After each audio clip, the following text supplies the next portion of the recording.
For reaction to Prime Minister Kevin Rudd's announcement to terminate the carbon tax to help cost of living pressures and reduce costs for small business, I'm joined now by the CEO of the Climate Institute, John Connor. He's in our Sydney City studio. John Connor, thanks very much for your time on Newsday. Firstly, can I get your reaction to the Prime Minister's announcement this morning, because it gave a lot more detail than what we'd heard over the weekend? Yeah, look, what we've seen here is the target setting process of pollution reduction, which is so important, has the integrity of that has remained intact, remembering that we're moving from not just a price but a limit on carbon pollution, and the limit is all important. How do we actually help work with other countries to avoid dangerous global warming? What's in our national climate interest?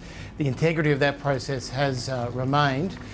We do see with this some cuts to funding, which are about 2 to 1 in terms of the two is for those which actually work against the intent of the system, so the funding's for coal-fired generators and the subsidies for car use, but the other billion or so are for some useful programs which are disappointing to see cuts in.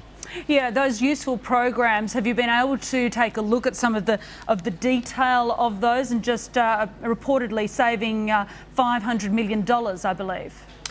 Yeah, so there's some cuts to the Biodiversity Fund, building some resilience in our natural landscapes and readiness for climate impacts, which is very important. There's some cuts and deferrals, mostly for the Clean Technology Program. And some cuts to the carbon farming futures, which is how helping farmers get in the game of climate solutions. So these things are unhelpful and run counterproductive, but I think it is very important to underline here, and it's almost, as I said on budget night when we had other cuts, it underlines the importance of target-driven market mechanisms which are outside the pilfering with the public purse in good policy. And so they've kept the renewables energy target intact, the 41,000 gigawatt hours, which is there in law, which can drive very significant investment in renewables energy.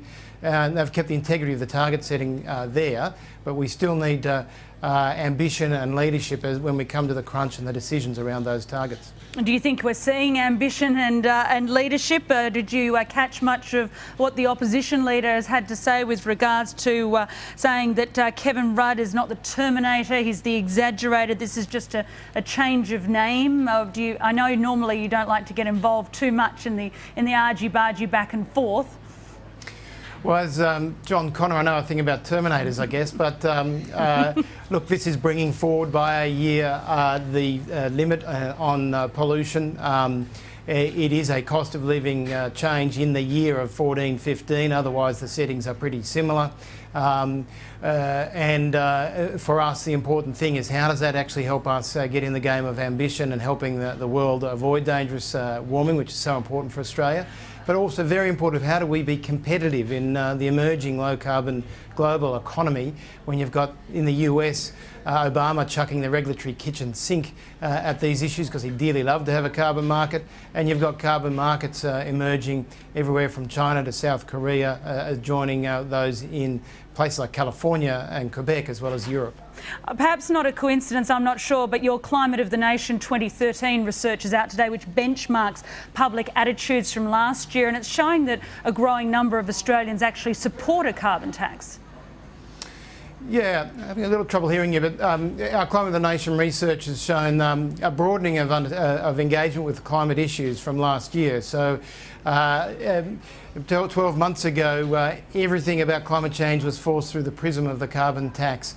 Now we're seeing people move into a broader understanding. We've still got 2/3 of Australians who accept climate change is real. Almost all of those are seeing the impacts happening now, so it's an issue for now, not the future, and concerns about cost of living there around food prices, insurance premiums are emerging, and so that's very important. The other thing which is important in our research are people seeing the economic opportunities in action as well, and that goes across the board from Labor to coalition voters. So I think there's a clear signal to all politicians that let's move on from the debates of last year and let's move to the opportunities, and let's though move to prepare for the impacts of climate change, which are already beginning to hit home. John Connor from the Climate Institute, I do thank you very much for your time on Newsday today. Thank you.